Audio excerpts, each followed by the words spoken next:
In the 10 different virtues of letting go, one of the virtues that stands out high and above all the rest of them is the quality of truthfulness. And I think part of the reason why that's the case is because in the practice of letting go, we need to be able to discern with clarity what is helpful, what's not helpful.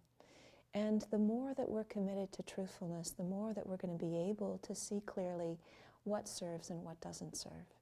And certainly on this path of awakening, on the path of maturation, and in the path of healing, and in the path of engagement, in all of these different arenas, one of the things that we need to be able to discern is what is supportive and what is not supportive.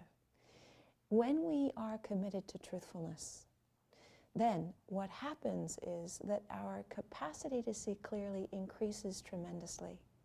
When we are not committed to truthfulness, or when we have developed tendencies that support our distorting the truth, or exaggerating the truth, or twisting the truth in order to serve our agendas, which is some of the things that comes through in our speech habits. And I know this myself, the tendency to exaggerate, or the tendency to make jokes, or the tendency to make jokes in a way that distorts the truth, or tells lies, is with some kind of an innocent intention to make some kind of a fun or a silly kind of a scene out of something. But any movement in our minds that distorts the truth in any way, for whatever motivation, ends up having a negative impact on our ability to see clearly. And that has a huge impact on our ability to see and make choices that move towards understanding.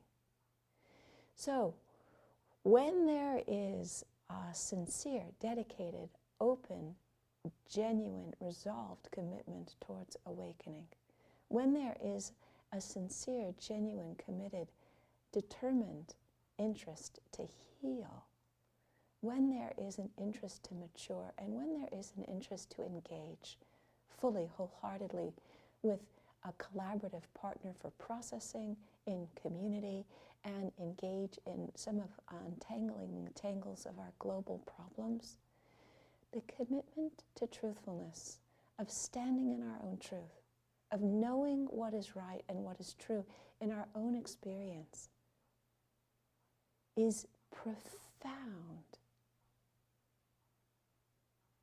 I remember my father saying a number of times that one of the things that we have to navigate regularly, one of the things that we have to do regularly, is go through an agonizing reappraisal.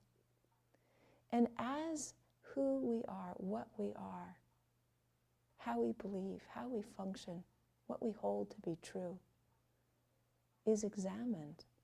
Sometimes we see things that we do not want to know about.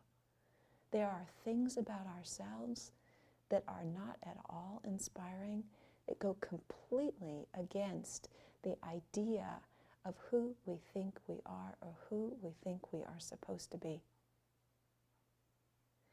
And when we make a commitment to truthfulness, it gives us the wherewithal, the bandwidth, to navigate the cognitive dissonance of what is arising, in contrast to how we think it is supposed to be.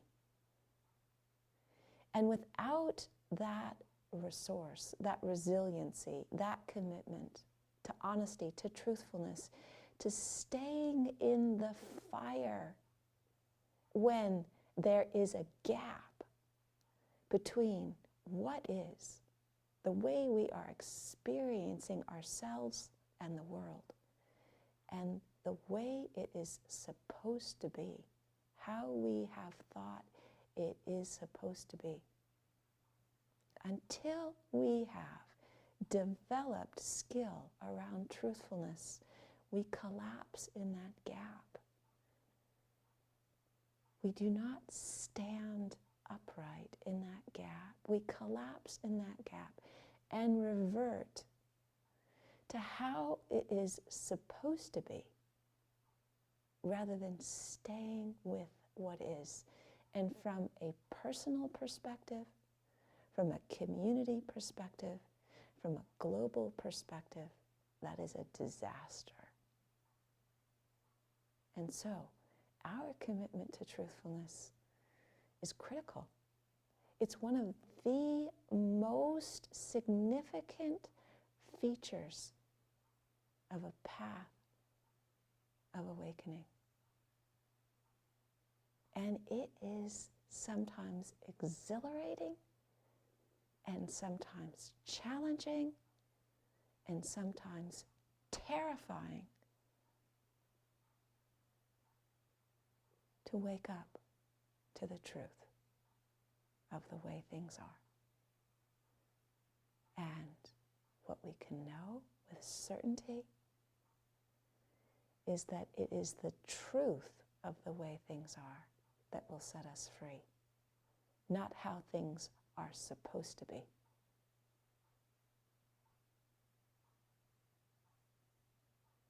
So I offer these words for reflection for you this morning, for you to consider and see in what way they are true for you.